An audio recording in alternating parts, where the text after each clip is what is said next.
We are live. Welcome, everyone. This is a world's first for Iron Icon with 0 viewers. No one's watching us here. It doesn't matter.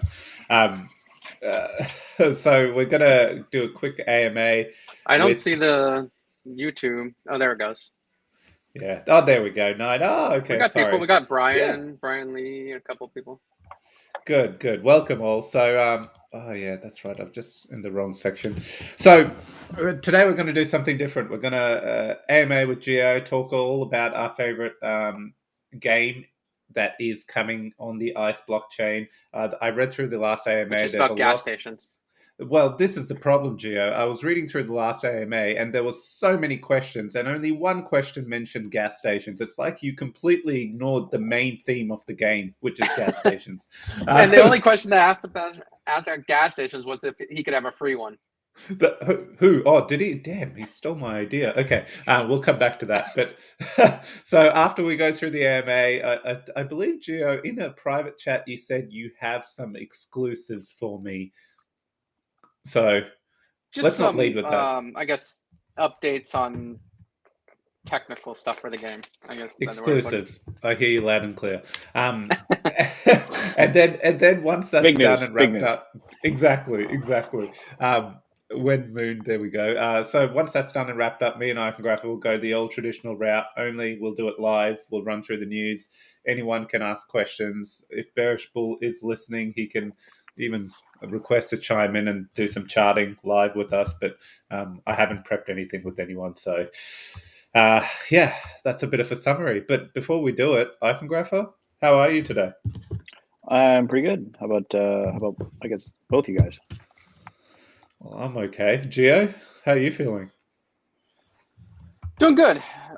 Been dealing with some well issues, I guess, here at the house. So it's life. Ah, Fun. yes. It always gets in the way of crypto, doesn't it? Life. Life. Yeah, exactly. Uh, cool. Okay. Well, look, Gio, thanks for coming on as usual, and thank you for always sponsoring the show through IconBet. But we're not here to talk about IconBet. We're here to talk about SuperNode racing. Oh, look at all these questions. They're so relevant. Guys, we'll come back to this. When Snapshot last week of December, but SuperNode racing. So, Gio, I think let's, as always, start it assuming people don't know what it's about. Um, just give a very quick rundown, 1 minute spiel. What is SuperNode Racing? What's it launching on? Why are you so excited about it? Sure. So SuperNode Racing is a project that we got funded through the CPS platform, which is an amazing platform that developers who want to.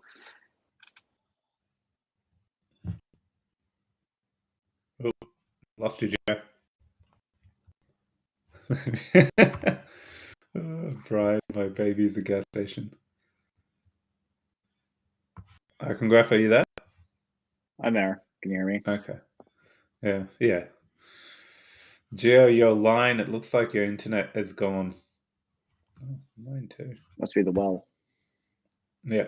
Oh, he's dropped off. Well, shall we just take over Icongraph and start talking gas stations? I see Brian's already online. His baby is a gas station. Lucky duck. You're back, Gio. Yes. Can you hear me? Yes, perfectly. Yes. Okay. Sorry about that. Got a call and it messed up everything on my iPhone. Gotta love iPhones. Don't say that, Brian. All right, so SuperNode Racing was funded through the CPS platform, which is a decentralized funding platform for the Icon network. Anything for Icon related, which includes the ICE network, which is where the SuperNode Racing will be built. So that's where we plan to launch SuperNode Racing, the game. And so now, what is SuperNode Racing? SuperNode Racing is a racing management ecosystem. There will be racing. Yes, I know I say racing management, but you will build up your cars, you will build up your parts, but you'll also run businesses inside of the game itself, inside of the ecosystem. And this is where the really cool aspects come from, because it's not just about playing the game, but you're actually kind of like living the game. You're actually able to make money with the businesses, and also racing your cars as well, racing and winning. And from there, it just grows into, you could technically create a business and work SuperNode Racing full time if you wanted to. Now, obviously, most of the business aspects are a passive income, but we do have things like the paint shops where you can go in and create custom paint jobs and custom decals for the cars and sell them from your marketplace. Yeah, look, I was looking through the AMA, the last one, and I found that I didn't click around that. That's pretty cool. I like how um, the skins are NFTs and all the parts and things like that. And one component that really stuck out to me, I just love the idea where you even said in a lot of games you get junk, like low grade stuff that you need at the start, but then it just gets pummeled into all the stores to sell because, when you get good stuff. But you guys have created a system where you can actually burn the crap for another token, then use it to upgrade the good stuff. And I'm being very not using the right terminologies there, but no, I mean that's pretty good. That's yeah. pretty good definition of it. So in our game, we wanted to make sure it was balanced, and I know there's a balanced app, but we wanted to make sure the economy was balanced. And what we mean by that is that every token, every NFT has a use and can also be burned to recycle. So that way, like you said, the junk isn't just piling up on the marketplace. And the way that you'll do this is through the performance and recycling center business, actually. So so the way that the businesses work, to talk a little more in detail about the businesses, the way the businesses will work is we will be releasing NFT business licenses. Just like in the real world, you have to have a license or register your business in order to have a legal business with most countries. And from there, you actually decide what business you want your license to apply to, be it the gas station, be it a mechanic shop, paint shop, performance and recycling center. And we'll have a lot of more businesses as the game grows and stuff like that, such as like a recruiting agency for drivers, when we get to V2 of the game and we introduce drivers into the mix. But needless to say, so you have to pick a business that your license will be applied to. And from there, you then open up shop, and you can set your settings. So like, how for gas stations, you have to supply the super token plus the ice token, or creds, depending which way we go with that. So you have to supply liquidity to your gas station, and then people can come in and they can sell super, or they can buy super from you. And so you're now an exchange, in a sense, a small exchange for the super token.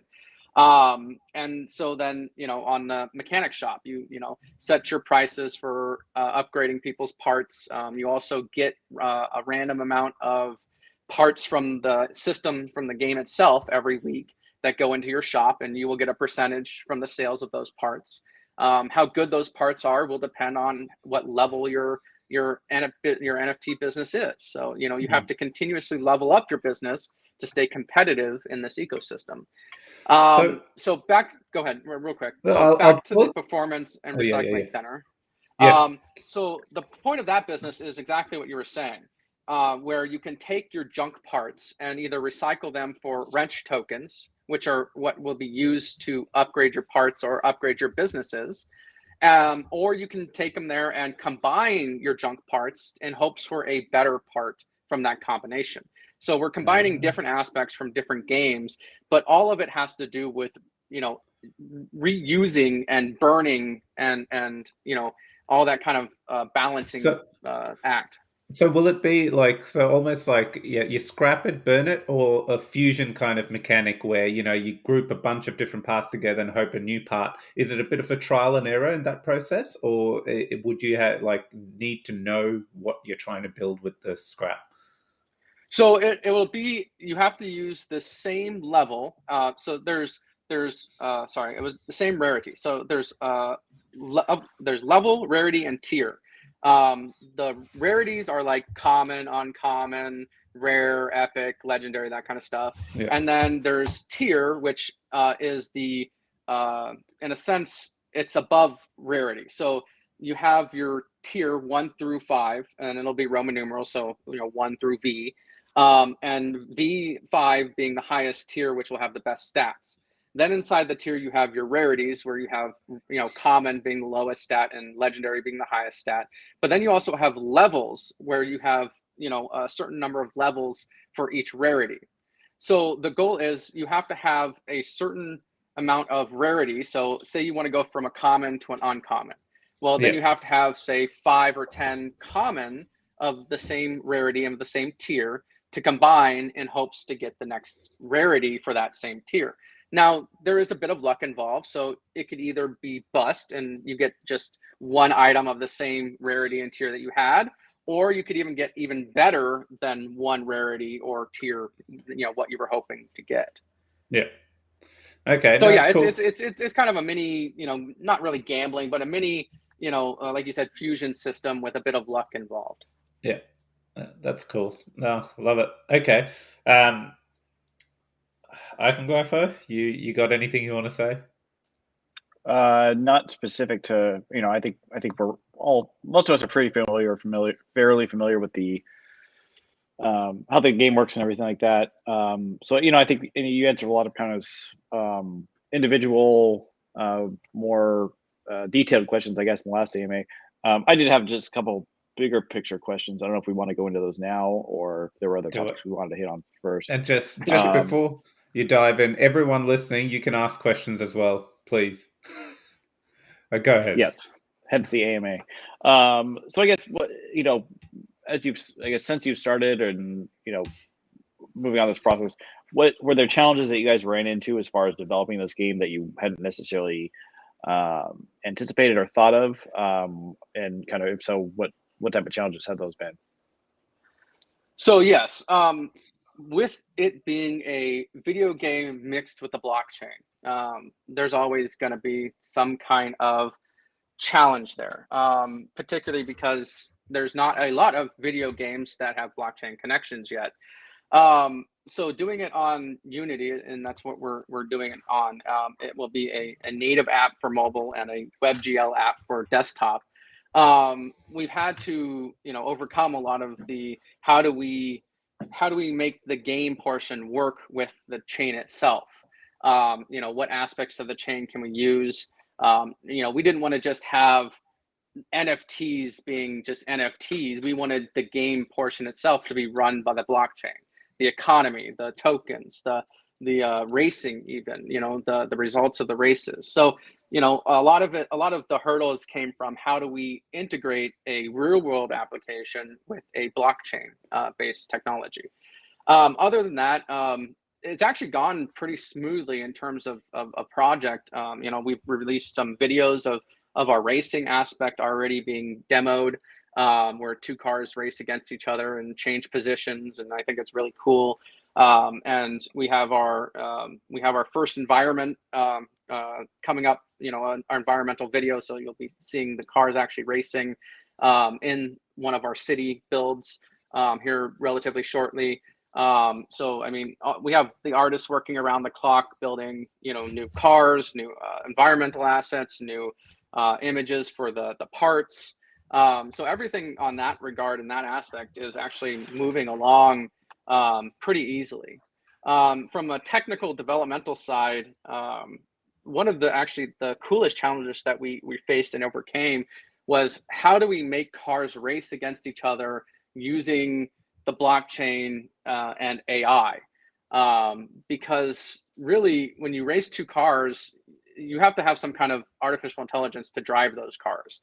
And a lot of people don't realize how complicated a motor vehicle is when it comes to, you can't just press the gas pedal and expect, oh, okay, it's going to go forward. There's gears, there's torque, there's traction, there's drift, there's drag, there's all these variables that go into actually AI into driving a car. And so the system we built that actually makes it work, where the results are based upon the blockchain feeding the results to the game, is actually pretty cool. And the way it works is it sort of is a storyline. The blockchain kind of feeds a storyline to the actual game itself, and the game, the racing portion follows the storyline in its driving aspect. Cool. Well, we have some questions. Thank you.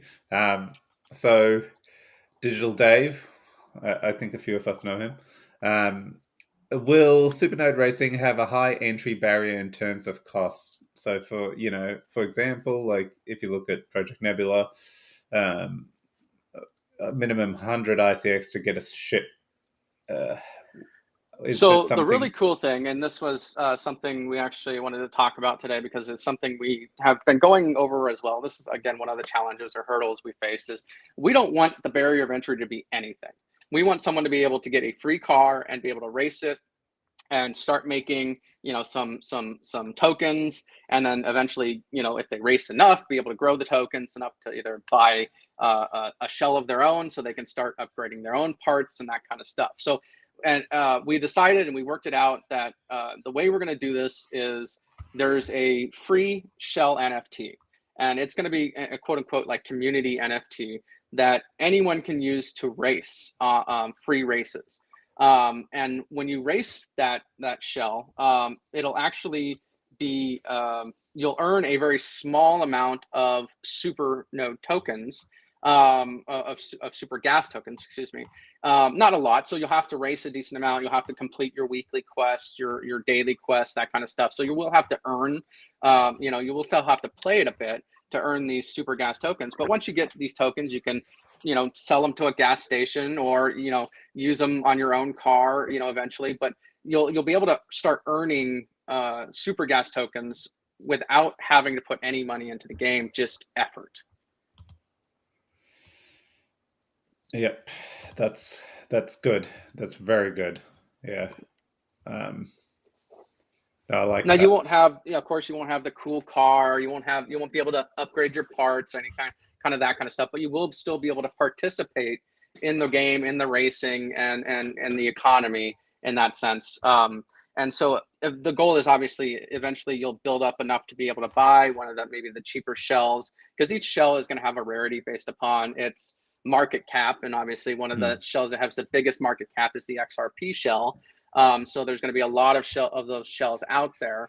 So, anyone could probably afford that one with 50, 100 ICX or ICE or, whatever, it won't be ICX, it'll be ICE.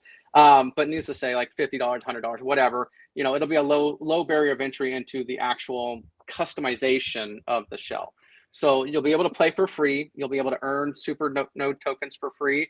And you'll be able to actually still do the social aspect, which we talked about in our last AMA, is the engage to earn.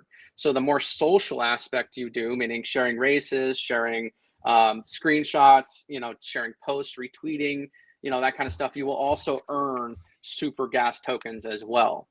So, with all those combined, we hope that people will be able to earn enough to get into the lower point of entry in terms of the customization aspect. And from there, move on and move up, as you go along. Yeah, that's awesome. Oh, damn these! These spammers, they're relentless. You post something on Facebook and it just goes bonkers with spam.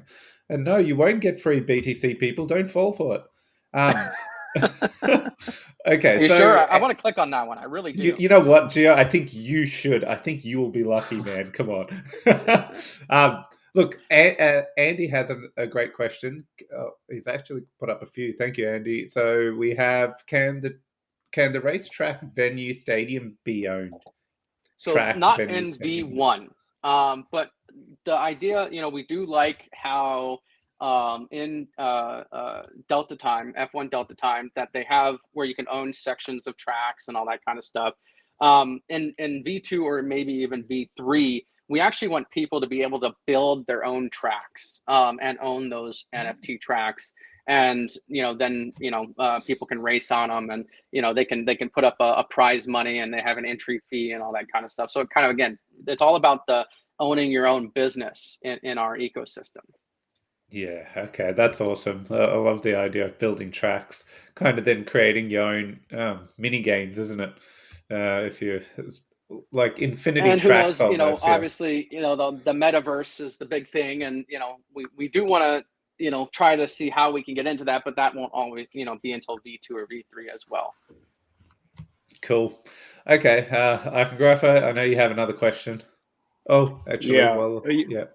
Uh, Hey, Bearish And then Bull. I got a couple from the Discord as well. So whenever you're done with yours, we can ask them from the Discord. Why don't you go ahead? Why don't you go ahead with the Discord ones, just so make sure that those folks get answered.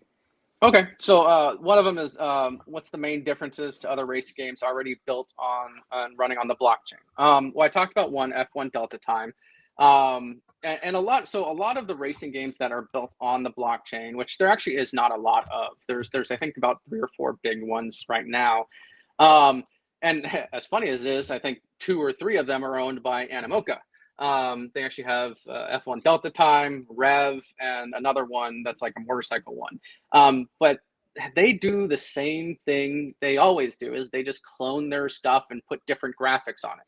And what I mean by that is their games are all based upon, crates and boxes, and it doesn't really have a true game aspect to it besides just racing and time based and that kind of stuff. And I mean, I guess I should say it doesn't really have a true economy aspect to it. It's just, here, play this game, buy these crates, build up your car, race your car, and have fun.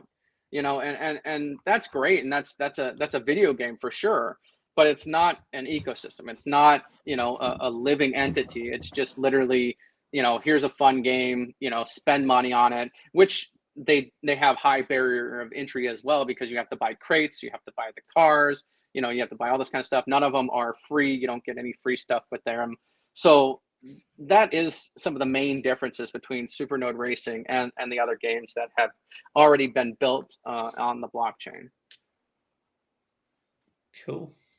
What else? You said you had. Okay, so another one from Connors is, will it be possible in the future to own a car dealership in the game and sell NFT cars and parts? Likewise, can you purchase gas stations and sell fuel to people? So yes, gas stations are already part of the game. That's actually the only way you can buy and sell fuel. You will not be able to sell super gas tokens on exchanges, dexes, anything like that. You will only be able to sell it and transfer it to our specific contract for gas stations. So that is the one token that is locked into our game itself and cannot be sold externally.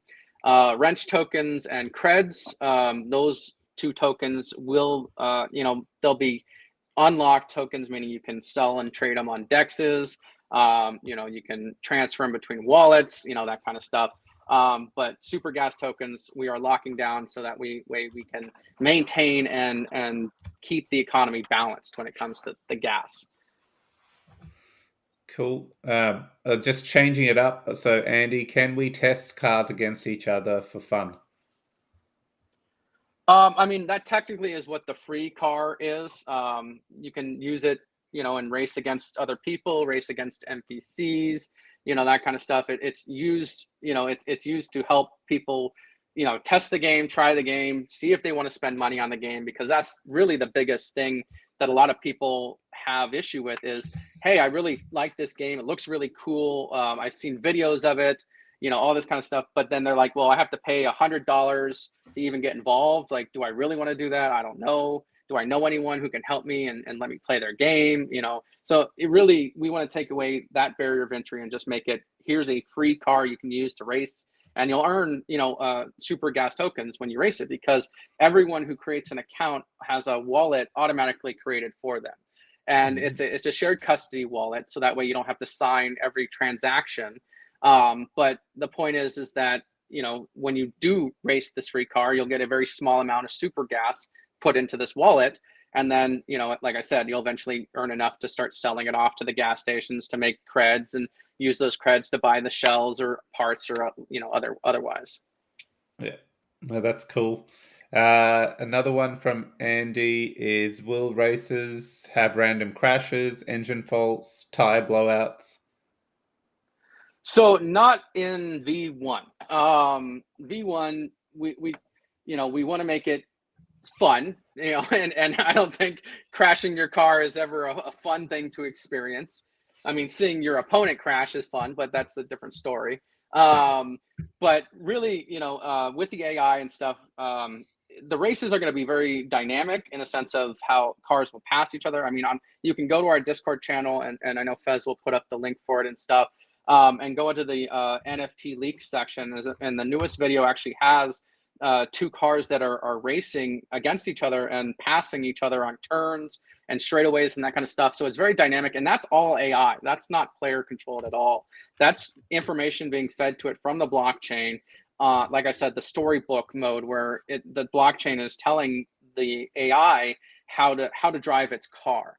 And so, we really want to make it entertaining. And we know that, obviously without having a control aspect, it can get kind of boring. So the races aren't going to be hour-long races. They're going to be a minute, 2 minutes, something where you're going to race, you're going to see it racing, you're going to have excitement, and then, you move on to the next race and the next opponent, or, that kind of thing. So we don't want to make it where you're just sitting there bored, or like Mario Kart. Right. It's something fast-paced. Those are like 3 minutes, 4 minutes, whatever. Yeah.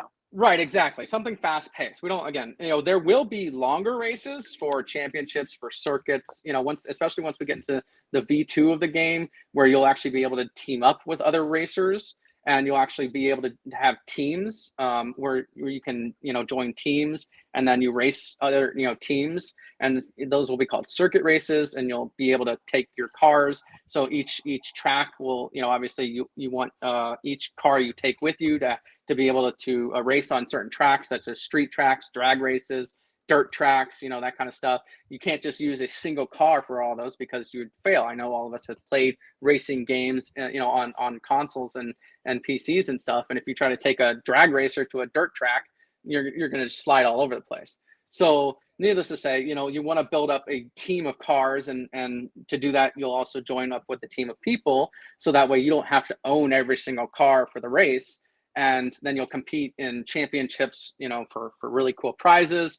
And we have a lot of really cool vision for the racing in V2 and V3 of this application. Cool. Did you have any more Discord questions, Gio? Let me see here. No, I think that's it for the Discord questions. I mean, again, we have on our Medium account, we have a AMA transaction or transcript of our last AMA, all the questions asked and answered in text, so that way you can go check out. I mean, I figured this AMA would probably be a lot less questions because of how many we had answered in the previous one. But we want to obviously not only give away new information such as the completely free car, in a sense of people will just download the game and play it without even knowing what crypto is. They'll just be like, oh, this is a cool racing game. Let me play this racing game. So needless to say, like, we're really excited, and we have a lot of content coming out for the next month of January.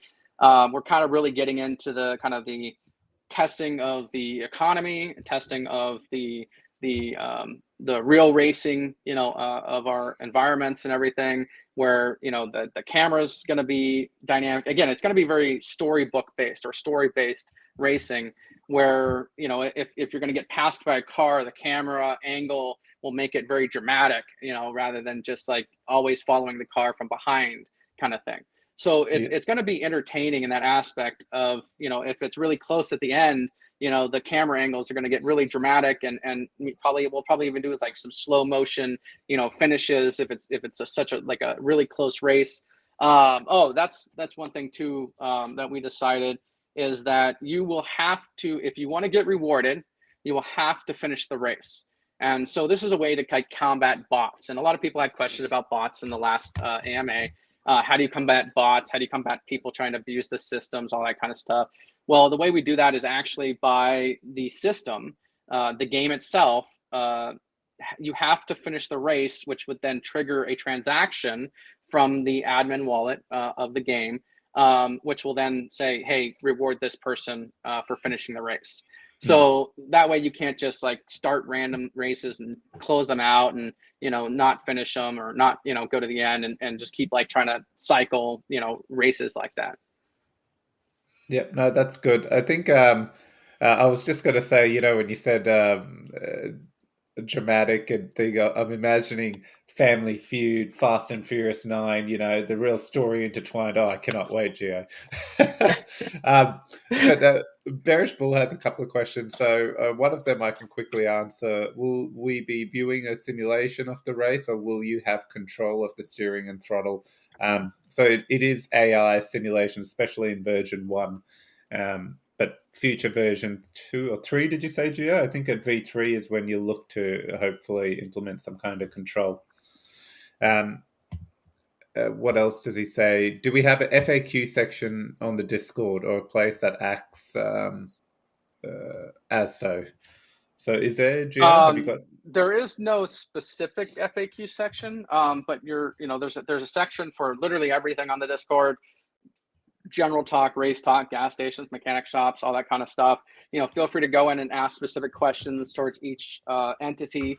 An NFT business discussion, all that kind of stuff. And we try to create a room pretty much for everything that's involved with SuperNode. We're always on there. We're always happy to field questions. We don't wait for AMAs to just answer questions. We really want to build our community. Because that is super important to us, is having an active, engaged community. We pass by our ideas. We love hearing ideas because we're I'm sorry to say, sorry team, we're not the smartest people in the world. We've got great ideas and we think, we're enacting a great vision, but someone might come in and say, hey, have you ever thought of this or that? And we're more than happy to think of this or that. So, yeah. I'm trying to find the link for the AMA, but Bearish Bull, that's a good one that has a ton of questions and a lot of answers. I'll find it and post it soon. I was reading it this morning. Okay, I think that's just looking at it. Yeah, there we go. Bearish is already across the Medium account. You got it? Okay. Yeah. Cool. The only other question I had, Gio, and just keeping an eye on time, was and this is a cheeky one. So what test nets at the moment are you using? Where are you building it on? What chain? So I know we it's are going to building be it on yeah, so we're building it on an Ethereum testnet, Okay. just because it is Solidity. It is an EVM. So we just have our own Ethereum testnet that we're building on. I am in direct contact with the creators of the ICE network. We're talking constantly. We're working on other projects as well, to bring out on the ICE network, because all of us who are working on the ICE network agree, and I think everyone here agrees, that there has to be utility for ICE tokens, or IC tokens, if that's what they're going to call them now. That we can't just launch the ICE network as nothing and hope that it doesn't dump to infinity, which it would. So we want to put utility, we want to put use case, we want to put apps, games, DeFi. There's going to be so much coming out with the launch of ICE, so that way it's not just a stagnant, empty chain. Yeah, love it. I think one thing as well in the last AMA, and I know we're meant to be wrapping up because we're going straight into the news, which is an iron icon first. That's okay. It's not that important. Just keep talking. Nuts. See, I wavered and stablecoin. Right. So in the last AMA, you made mention of a stablecoin. Is this something undecided or utilizing one of the existing ecosystems? I know it's on ICE, but doesn't mean BNUSD won't be the key decentralized stablecoin of our two ecosystems. Is any decisions being made there? You're playing it by ear. So the way that we have to do this through places like Apple and Android and stuff, so we can have a native application on their platform, is we cannot allow people to buy cryptocurrency. So what they will be buying is they will be buying an in-game currency, which will be linked to cryptocurrency and through the back end, through the game itself, through their own wallet. So if you buy the in-game currency, our contracts will then mint the cryptocurrency for you. So we have to be pegged to a stable coin in that regard, because you will be purchasing in-game currency, which you can do for any game now on the mobile platforms. You buy their crystals, you buy their gems, you buy whatever it is, for the game. So we have to have a peg where those people are paying the same amount. If and you can also go through the cryptocurrency route if you don't play the game on mobile and you want to play it on desktop or whatever. So so the main currency, which would be cred, CRED, which stands for street creds, because come on, you're racing, you gotta have street cred. That will be pegged to a stable coin, which will be used for purchasing everything. Cool. Okay. Looking forward to it. So hopefully, and I know there's no ETA at the moment. Obviously, it's dependent on the ICE chain as well. So, but overall, the dev component is going well. Are you on track with internal milestones and things like that? Yeah, we definitely are. In fact, so when we proposed the project, sorry, something buzzing. I was like, what is that buzzing? When we proposed the project, at the time, the CPS platform could only do 6 months of funding. That's the max they allowed at the time. They have now increased it to a year. But obviously we came in before then. But the project was going to be slated for 8 to 10 months of work. And with that in mind, we actually are probably a little bit ahead of time in terms of the development process. And we hope to get, the first thing we're doing is we're actually registering GPS Gaming as a company to make everything official, legal, all that kind of stuff. So that way it's not just like, hey, there's some random crypto people that we're going to be helping build this game. It's actually a registered and legal company. That's actually one of the big news that we can say, because now that we're in the process of it. And then the second is we wanted to do that because we wanted our pre-sale to be legit, meaning the pre-sale is actually going to fund the company, which is then going to fund the development of the game. And that's where the continued funding will come from, is the pre-sale that we're actually going to be doing on Icon, not ICE. So the pre-sale will be on the Icon network before the ICE network comes out. So look for it probably early Q1 of 2022. And we'll actually be selling exclusive NFT shells that you'll not be able to buy on the ICE network when the game launches. So we wanted to reward Iconists, thank them for helping us fund the project to start with, and give them some exclusive NFTs that to purchase that they will not be able to on the network. Awesome. On the ICE network. I love it. And finally, Gio, the biggest question I feel that has been asked today: when IconBet live streams with us, when's that going to happen? I mean, you can stream anytime you want with IconBet. Come on, just okay. Start risking your own money, man. I mean, what do you want from us? No, but there actually will be some big news for IconBet in the near future. The tap dashboard will be finished early Q1 2022 as well, which is actually the foundation to a lot of other features and systems that we want to put into place, such as the referral system, so that way we can get influencers to start playing and referring players, and then they'll earn percentages of their losses, that kind of stuff. Pretty much every system needs that, and we needed to have this foundation laid first before we could even head that way, because part of what this tap dashboard also brings is a player NFT profile, meaning every wallet that logs into IconBet gets an NFT profile created for it, and it keeps track of your stats, your play, all that kind of stuff. So that way we now have a way of tracking players, how much they've won or lost and played and all that kind of stuff, which will come with some cool features such as entry into special tournaments, entries into giveaways, all that kind of stuff as well. Yeah, love it. Okay, well, that's all I have. Community who's on. We've got a few more. If no questions, we'll roll into the news. Gio, is there any exclusives you haven't gotten off your chest that after being with us for 40 minutes, you feel, what, they deserve this? I need to tell them. I think the ICE snapshot is on. No, I'm just joking. I don't know. Damn, so close. All right, guys. Yeah, it was cool. Great talking with you again. And, again, if anyone has any questions, go to the Discord link that Fez will post, and come ask us questions. We I guess here's an exclusive. I've taken note of all the people who come and ask questions, and we will be doing a giveaway of some ICX to some randomly picked people through the random.org generator. So we always like to reward people for coming and participating and asking questions. Awesome. I just asked my question in there as well. Yes, in the draw. Okay. Cool. No, Gio, always a pleasure having you on. I love getting information on all the stuff you're working on. And as always, thank you for continuously sponsoring our show as well. We really appreciate it.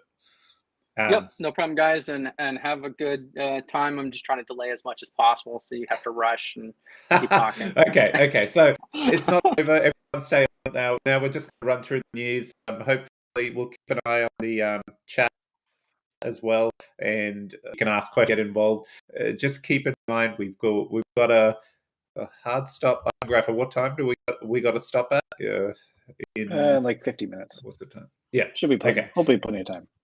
Plenty. So get involved, and I'll share my screen, and we'll run through the news. I'm actually keen to talk about, spend a bit of time talking about TJ's post in the forums around CPS. I have some strong views, as always, around it. However, I think it is a great conversation to have live and get some community input as well. But as usual, let's not break tradition, Iconographer. Let's start with the markets, and I can see Bearish Bull just itching away in the chats. But markets, how are we going? Let me share my screen while you kick it off. I mean, in one word, I would just say boring, which I think we kind of talked about the other day. Of just we might just sit here in this little range for a little bit. Yeah. I did see someone post a chart showing that it might be the similar trend line you posted, where it's the same trend since like mid 2020 or whatever. We're still just bouncing off of that. So I mean, the good news is it's an upward moving channel, and we keep bouncing off the bottom. So again, maybe we'll get some price action once we get a little closer to the snapshot date. We still don't have a specific actual date for that. It's supposed to be at the end of last week of December, though. So hopefully we'll be able to get that soon here. Not sure if that'll create price action or not. It's just, the market is just seems to not want to get any momentum whatsoever. Even yesterday during the after the Fed meeting, there was some volatility. There's a pretty big green candle, but even that is kind of faded by now. So the market just wants to seemingly revert towards boring for the time being. Wouldn't be surprised if it continues that way through the end of the year. I don't think come January 1 it'll immediately start going up or down or anything like that. But that seems to be what people are thinking. But again, just because everyone's thinking it usually means that's not what's going to happen. So we'll have to see. But it does look like, correct me if I'm wrong, but the on-chain data still looks pretty good. I haven't followed it as closely these last few days, but I haven't seen anyone freak out or anything like that on Twitter, at least among the people I follow. No, I agree. On-chain still, they're cautious, but at the same time, there's still more coins leaving the exchange than coming into the exchanges, which is a good sign.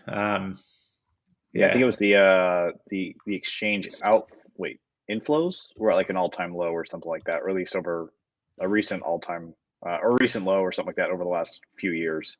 So I think that that's certainly nice to see. Yeah. So I think it's a brief one there. ICX. I've stopped sharing my screen, but just looking at ICX, we're still. Actually, I should share it because I know Bearish Bull loves this. My multiple lines. But yeah, I think Iconographer, that's the one we're talking about. I was telling you there are two trends from the start of when is that? Yeah, March 2020. So, and we've seemed to be hugging this trend line. If it breaks, we have one more. Then, but overall, look, good things are happening in the ecosystem. I think it's let's run into that. Let's move on from markets. Let's talk through. There's a few cool things that have happened, but what's the first agenda we have on the news? And Iconographer, I will also ask you to keep an eye on comments because I can't share the screen and look at comments as well. Okay, sounds good. So I guess the bit of major news is the first two proposals to initialize network settings have passed. This is the first step towards activation of IISS 3.1. Another proposal will be made in the coming days to fully transition to IISS 3.1. So yeah, this was something that would have been kind of floating around these last couple of days. It's something that P reps I think were pretty focused on. I know there was some dialogue and discussion with the foundation among some of the P reps. I wasn't directly involved in that or had super close eye on it, but I guess there were some current concerns that P reps had been expressing. I think Gio was one of the ones who pointed that out, and ultimately the foundation provided answers that were satisfactory. So hence you see the unanimous vote there. One of them was to change the monthly funding from the foundation. That went up, I believe it went up to 300,000. So that's certainly nice. And then the other one was to change the reward funding allocation from I think it was the new allocation. It's at 13% for peer ups and 77% for voters, if I have that right off the top of my head. So yeah, these are kind of laying the groundwork for the additional, big changes coming from IISS 3.1, which is something that's been, basically first got floated, I think mid 2020. So with Icon 2.0, it's finally come around to fruition. Yeah, look, I think this is well, everyone knows how I feel about this, but it was interesting looking at everyone on Twitter kind of go, well, what's taking so long? And some good call outs that if everything just happened in a flick, we wouldn't really be decentralized, right? So there's that. The P reps are all around the world. Yeah, I also asked this question. Well, we had a year. Why weren't these questions being asked earlier? But part and parcel of the process. So it's great that P reps really clarified stuff before they voted. It shows that they are actually engaged and not just pushing buttons for the hell of it. So overall, this is great, but this does not mean we have gone live with it. Now there'll be another proposal that activates it, and I know you're probably thinking, oh. When will that happen? Very soon, I'm led to believe. We should see, hopefully in December itself, all this come online. So not long now. And let me make a couple corrections here because my brain wasn't working. It wasn't 300,000; it was 3 million. Yes. There weren't commas there, so it caught my eye a little weird. And then also, I mentioned 13 and 77. There's also 10 for CPS. So obviously, 13 plus 77 is not 100. But if you add in 100, if you add in that 10, it's 100. And then as of now, there's 0 for the relay, just because there are no relays at the moment until BTP comes along. So just wanted to clarify my numbers there. Cool. How are we going with community questions? Anyone? Any involvement? Or people are content listening? I have Bearish Bull said your B bands are gorgeous. So that's thank you. That's the main highlight. They're automated, Okay. You don't draw them. You don't draw them individually yourself. No. But I'd love to take credit. But you know what? Yes, all me, free-handed it. Okay. So this is great. Next up, we have the event that got a ton of promotion from everyone. Yeah, so a nice panel on interoperability from a handful of people who are involved in the blockchain space. Obviously, Benny Options, aka Scott Smiley, participated on behalf of Icon. So I haven't had a chance to watch it yet. I know it was a pretty good amount of time, so I haven't had a chance to sit down and see it. I'm sure plenty of us have, but so just wanted to kind of briefly highlight the fact that just more getting out there, especially as far as with BTP coming up around the corner here. Nice to shine a bit more light on it and get some more exposure in the overall crypto space. So if you have not watched it yet, like myself, be sure to do that. And I don't know to the extent that there's new information in there. I think when they when they present to new groups like this, it's a lot of the stuff we've kind of heard already. But that being said, you can certainly get insights from some of the other panelists and might learn a bit more about interoperability and potentially some other things as well. Yeah. Look, I actually was helping just right towards the start. I was watching it the first 10 minutes, and then I got a call, and I couldn't do the two things at once. But it was interesting. What was cool is as soon as I got the call, viewers went from, we were consistently hovering, in 40, and then all of a sudden it just went crazy and hit 300, which was great to see because I could see early on people were disappointed at the turnout. However, I don't know, it may have been some issues because randomly it just went straight to 300, and after that, that kind of a crowd stuck around. And the conversations were actually quite interesting, so I am going to go back and re-watch the video. I'm keen to, especially Harmony, one of the devs that was on, he had a lot to say and share, so I'm keen to go through his comments again. But one cool thing was Digital Dave was like a scribing just master, constantly putting out tweet after tweet. I think he did it for the SuperNode AMA as well, so thank you for doing that. But yeah, if you missed it and caught his tweets, you would be well tuned into the type of conversation that was happening in the panel. But overall, look, that was great by Arcade Node. Great event. They really had the foundation support as well, and it goes to show, if people are trying to do things out there, just reach out and work with the foundation, and they will throw their support to help PREPs or the community do something that benefits the entire Icon ecosystem. So huge thing there. Well done, everyone. So moving on, we got a monthly update from Ohm, roadmap update. I don't, kind of typically we don't go this, word by word or anything like that. So I'll kind of run through what they accomplished in November really quick. So they've announced the support for the airdrop for IC token. They did publish that beginner's guide that we talked about last week, just kind of how to invest in cryptocurrency from kind of literally just never touch blockchain, anything like that. Also a how it works page. They did add dark mode support, so I know that's something that a lot of people prefer and like. So certainly nice to be on there. They added a how to contribute page to the OM docs, so certainly nice for those who want to get more involved. They updated the banner message in the app with details about the IC airdrop. Updated the governance contract to store the forum link for each proposal, so you can get a bit more, before you vote on something, you can get a bit more understanding of what the proposal is. Launched a new community testnet on the CJON network. Worked on the interest history charts for each market. I'll get to that in a second. Added OM and BALN markets to the testnet, which is nice to see. Being able to lend out once that's live, being able to take your BALN or OM collateral and lend it out, or borrow it if you want to. Research the potential usage of protocol fees, so like fee buybacks, protocol and liquidity, etc.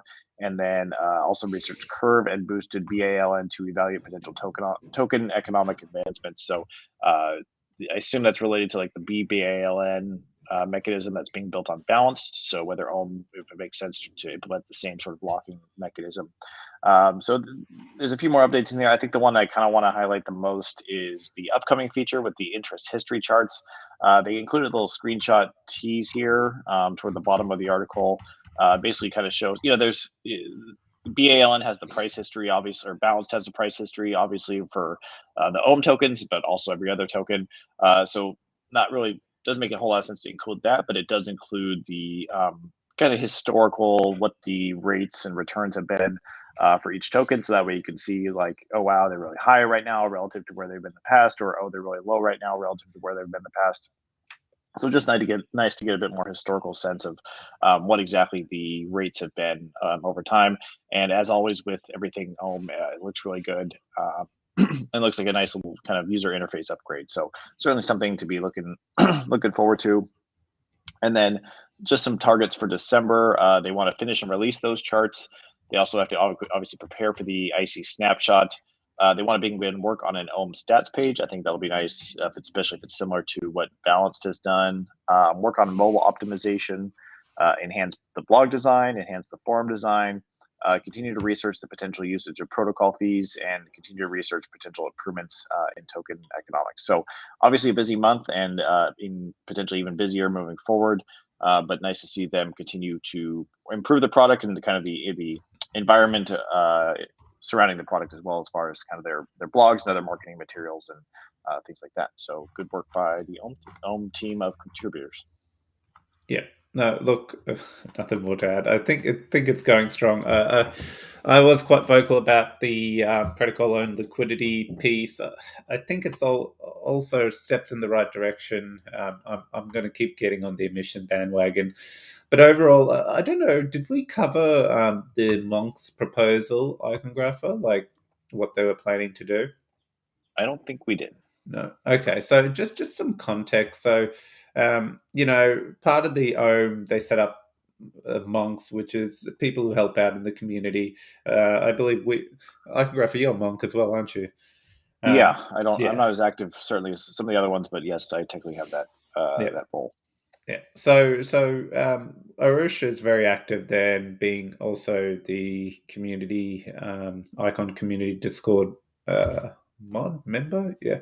Anyway, he does that for Ohm as well, and takes a charge there from the monk's perspective. And part of what he's been wanting to do is, we've got a lot of funds sitting in the DAO. He wants to create a small fund that draws on the DAO for the monks, so that we can then use that fund to promote Ohm, from getting content made to various kinds of things. And part of this proposal is having a multi-sig people like myself, a few of us that he's requested, as multi-sigs, that when the monks want to spend the money, they have to approve it, which is standard process across different DAOs. So he's gone down that path, done a lot of work, put up proposals that you can read through them, how the money is going to be used to aid the Ohm platform. And if you haven't already, I really encourage you to read it and get involved in the discussion before the proposal gets put up to vote. So it's interesting. Look, yeah, my name's on there. I stand to benefit from it, but at the same time, that's full disclosure there. But at the same time, I do care and I'm passionate. And you could probably go through some of the comments where I get extremely vocal, where I don't agree, regardless of what's happening, and I share my views. So, and the main reason is because I personally care about where the platform goes and what happens to it. So, I get very vocal. But overall, it's a great idea, and this is what it needs. Like, we can all keep saying web marketing, but a passionate group of people who dedicate time to push the platform into different ecosystems and reward active community members is also something that should be done within the Icon ecosystem and its dApps. So it's a great proposal by Arush, who again has asked everyone for feedback and has gone out to the wider community now asking for a bit of feedback around it. So if you haven't looked at it, please do. I think that's all I wanted to focus on. Otherwise, Ohm's in the right direction. How are we looking for comments, Iconographer? Anything? Nope, nothing really. Okay. David, okay. I think it's Digital Dave asked when there will be a I token, but I don't think we have any comment on that. So. Yes. Well, we just need a dev to volunteer. Okay, what's next? Ooh. Yeah, so the improvement proposal 5 is live. So what this would do is, as you were referencing the protocol-owned liquidity, basically take 160,000 IUSDC, 207,000 USDS, and 31,000 SICX from the protocol fee, and 3.7 million Ohm from the DAO fund to create a $813,410 additional protocol liquidity to stake. So this is, the concept of protocol owned liquidity is something that's kind of growing more and more. We'll actually talk about that briefly a little bit later, especially as it relates to Karma DAO. But nonetheless, this is kind of an attempt to start owning a bit more of the liquidity for Ohm, which has a lot of upsides to it. Again, we can briefly talk about those a bit more. But nonetheless, it's got 99.82% approval at the moment. It still has 3 days, 11 hours left of voting, and there's only 6% voted, but it seems to be moving in the right direction. I think we kind of talked about this topic last week, as far as the, kind of what your as far as your emission comments were concerned, just in terms of, ultimately, if the protocol owns the liquidity, there's more Ohm going back to the protocol rather than on the to LPs, which potentially they have they're out there. A chunk of them at least are selling the Ohm for profit.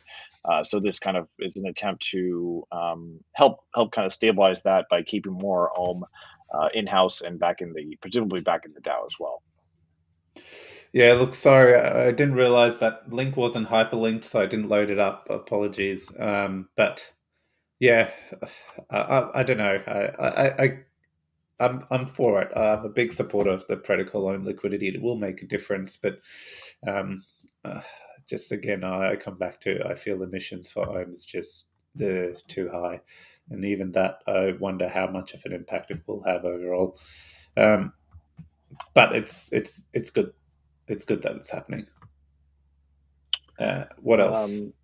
So moving on to CPS, I know this is something that you wanted to talk about, so I'll let you take the lead on that. Yeah. Okay. So I think if you haven't already, I really encourage everyone to take a look at what TJ has put in from a CPS point of view. So, we know for a fact that CPS until now was topped up by the foundation. Moving forward, once ISS 3.1 is enabled, we know it will be topped up via rewards. And if you've been listening, we've given a bit of a breakdown. Inflation for the overall networks drops to 4%. Off that 4%, 10% goes into CPS, 77% goes into goes to voters, and the other part goes to PREP rewards. Okay, we also know it's initially CPS would get 1 million ICX, and after that, anything that went to CPS would get burnt if the ICX wasn't being utilized. Now, there's some changes being made there, obviously, and I won't focus on those numbers where a bit of it changes to 200,000 BNUSD, which is great because it gives our builders ability to forecast and budget on a stable coin rather than fluctuating ICX pricing. But what TJ has kind of tried to zero in on and make a point for everyone to think about is it wise to, once CPS hits the 1 million mark or whatever mark that gets set, is it wise to burn the ICX? Now, me and Icongrapher, we've been very vocal painting the picture of what will happen with when it hits that cap. And once we have BTP, we've explained the whole BTP fees. As BTP networks get utilized, the fees get put into the contract. ICX is used to bid for those tokens at a discount. And when that purchase is made, the ICX goes to CPS. So all of a sudden, apart from the 10% inflation that's going in, you've got all these BTP fees going in, popping up CPS. And then when it hits that 1 million, let's just stick to that because it's easy to understand, it gets burnt. So, it's not just that 10% inflation, it is everything on top that gets sent that will add to the burning of ICX. So it all sounds great, right? It sounds perfect. It's awesome. That's what we want. I'm all for burning. It creates a great narrative for the market, deflationary. Yep, agree. I think what TJ is trying to point out, rightfully so, is on day 1 or even day 30 or probably 6 months, the amount of BTP activity for us to get into a real deflationary state, we would literally have to be generating 4% or close to 4% of our chain's inflation to offset, to become deflationary in reality. That's the case here. And this is what TJ is trying to call out, that for it to really happen, we still have to put a lot of stepping stones and building blocks in place, not just from a building perspective. So, for example, right now we see CPS, everyone's going to build, but have we thought about once we connect to BTP chains, there may not be incentives for those chains to adapt to move assets. And what are we going to do about it? Where are we going to pull funding from to incentivize whatever's needed to move liquidity across chains? And this is the picture he's trying to paint. So rather than having this ICX burn, we can have it that post 1 million, it sits there and then it has to get voted on to use on things that aid the network. And that could be BTP incentive programs and things that I just can't think of at the moment. But what happens there is if we use initially those fees a little bit, if we use it in a smart manner, we can kickstart that BTP effect where everyone that cross-chain fees much quicker than letting it grow organically. So I've really summed up what the message he's trying to paint here. So I think I was talking to Icongrapher, was it you? Short-term gain, pain, long-term gain. And it's not even pain in the wrong way. All it is really it's thinking strategically and going, okay, well, we're not going to become deflationary for a while if we do not take active steps to incentivize every aspect of BTP. And I kind of agree with him, although when I first saw his post, I was up in arms, but then this is where I come back to take the time to read it. And if you go down here, he goes through a lot more details. And this is the part when you get to, I encourage you to read where he talks about incentivizing BTP adoption. Because I keep coming back, remember, the network inflation, the inflation is 4%. Off that 4%, 10% is going to CPS. So there's still that 3 whatever percent that is inflating, and it will never truly be deflationary just because you've seen the CPS funds get burned. Just make sure we're all aware of that and think of it in that big picture kind of way. Does it mean that ICX will never be deflationary? No, quite the opposite. Remember, the more activity that starts to happen, it can. So you can imagine if we incentivize and we can kickstart BTP's growth in 6 months versus organically where it could take 2 years, it'll have a compounding effect. It will generate a ton more network fees. It will, obviously all the actual BTP fees that it aggregates, and that itself will drop the overall inflation because remember, regardless CPS burning and BTP, when transactions hit a point where it can fund the current network inflation, there would be no inflation. That's the fees being used to pay the reps, pay the voters, route to CPS, and that's the long-term goal. But we need to create that kind of activity, and this is everything TJ is trying to capture in this post. And that's all I have to say. I think did that help, Icongrapher? Did it provide a context? Yeah, I think so. I mean, I think, big picture wise, I think everyone's enticed by burning because, it's a very cause and effect kind of thing. It's like, there was supply, now there's less.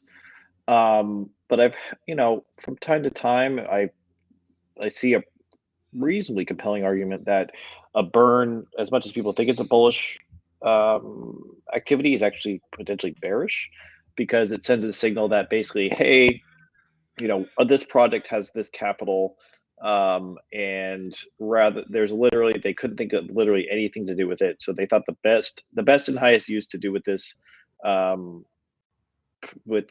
capital is to burn it rather than try to grow the network, try to onboard development, whatever it might be.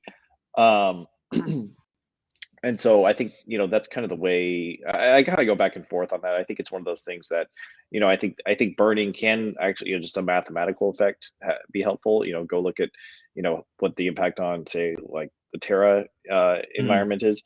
But I just think at the same time too, if it does, it does send this interesting signal to say, look, even though we have all these resources, we just don't see any way we can use them to actually improve the long-term growth. So I think that's kind of, I guess, where the short-term versus long-term really hits the pavement is, are you willing to, okay, we're going to sacrifice, not decreasing our supply in order to create a more long-term growth sustainable platform.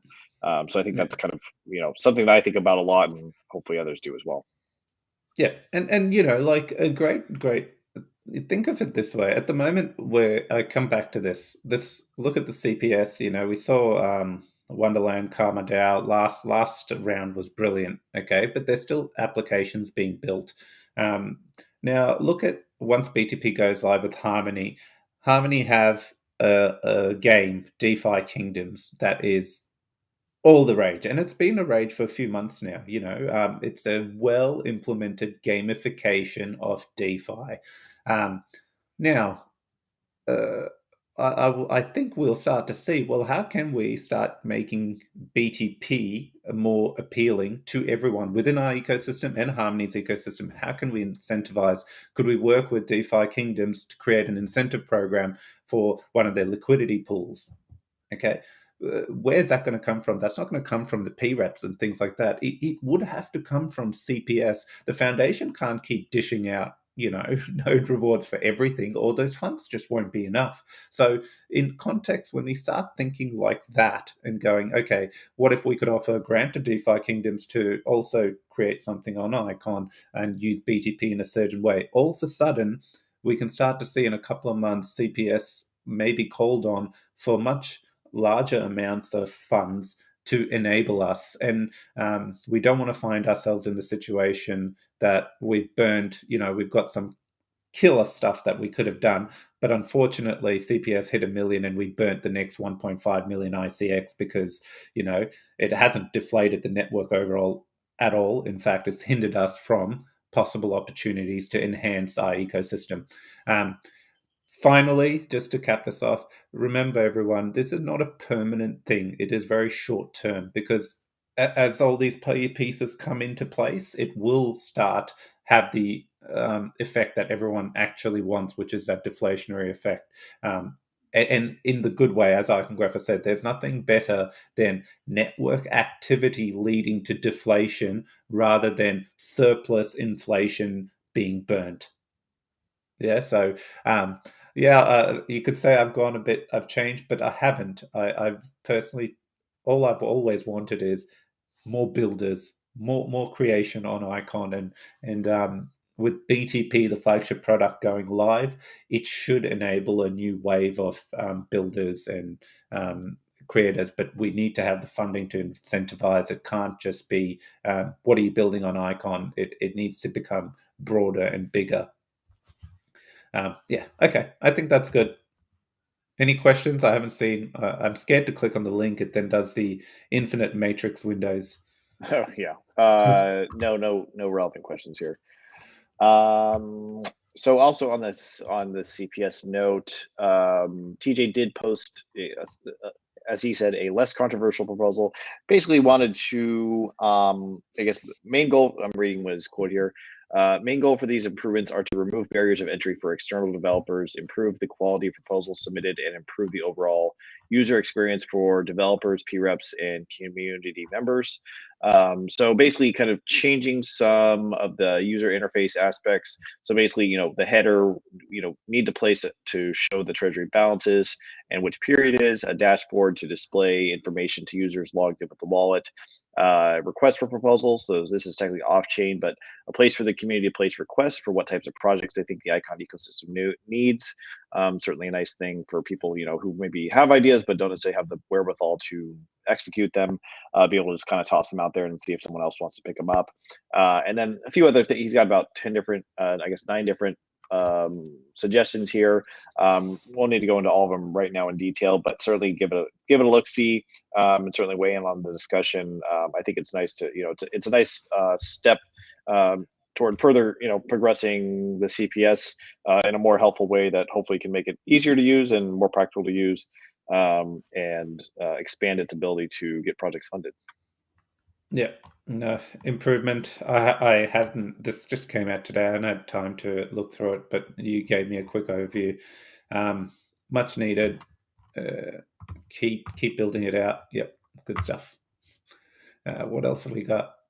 I just whacked this in here. I thought this was interesting. On the back of protocol owned liquidity that owns implementing, the foundation went and said, should Icon consider something similar? I don't know how this would work, in what way, shape, or form, but it was an interesting tease. I don't know if you have thoughts on it, Iconographer.